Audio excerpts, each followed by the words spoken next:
একজন professional advocate, উনি পয়সা নেবেন, ফিজ নেবেন, দাঁড়াবেন, এতে আমার কিচ্ছু বলার নেই। কিন্তু সেখানেও তিনি দাঁড়িয়ে মানে অসম্ভব মিথ্যে কথা, প্যাথোলজিক্যাল লায়ারের মতন কথা যদি কেউ বলেন, তার পেছনে ছোটা মানে কাকে কান নিয়ে গেল, কাকের পেছনে ছোটার আগে আমি নিজের কানে হাত দিয়ে দেখবো যে আমার কানটা সঠিক জায়গায় রয়েছে কিনা। জল আসে না কলে, ঝরঝরিয়ে হরদম জল কেএসবি পাম্প হলে। বিদ্যুৎ সাশ্রয়কারী জার্মান টেকনোলজিতে তৈরি কেএসবি পাম্প। জলের প্রবলেম সেটা আবার কি? একজন প্রাক্তন তৃণমূলের বিধায়ক এবং প্রাক্তন মেয়র, একজন তৃণমূলের বর্তমান বিধায়ক, সেই শোভন রত্নার বিবাহ বিচ্ছেদ মামলায় আবার শোভনের আইনজীবী তৃণমূলেরই সাংসদ কল্যাণ বন্দ্যোপাধ্যায়, আর তা নিয়ে ফের জমে উঠেছে বাকযুদ্ধ। কল্যাণ বন্দ্যোপাধ্যায়ের বিরুদ্ধে আগেই মুখ খুলেছিলেন রত্না, এবার কল্যাণের হয়ে মাঠে নামলেন শোভন।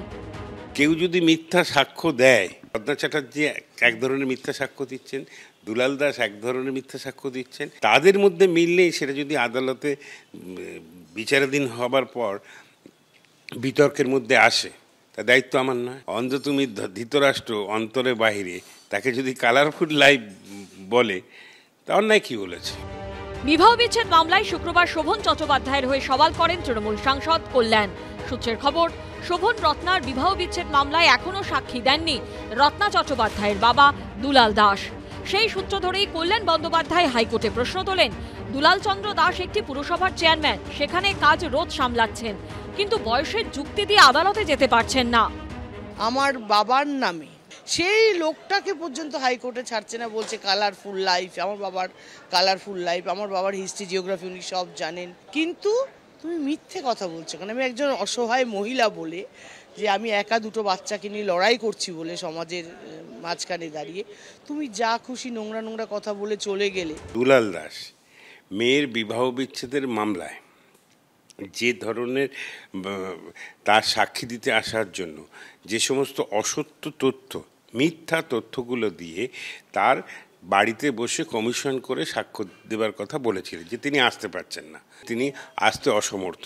পাশাপাশি দেখা গেছেন তিনি রেগুলার মিউনিসিপ্যালিটিতে যাচ্ছেন চেয়ারম্যান হিসেবে, তিনি বিধানসভা যাচ্ছেন রেগুলারলি, তিনি দুর্গাপুজোর উদ্বোধন করছেন, কলকাতায় করছেন, বাটনগরে করছেন, উত্তরবঙ্গে গিয়ে করছেন।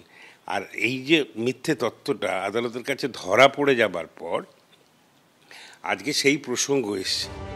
এদিকে রত্না চট্টোপাধ্যায়ের বিরুদ্ধে আদালতে অভিযোগ জানিয়েছেন তৃণমূলের আইনজীবী সাংসদ কল্যাণ বন্দ্যোপাধ্যায়।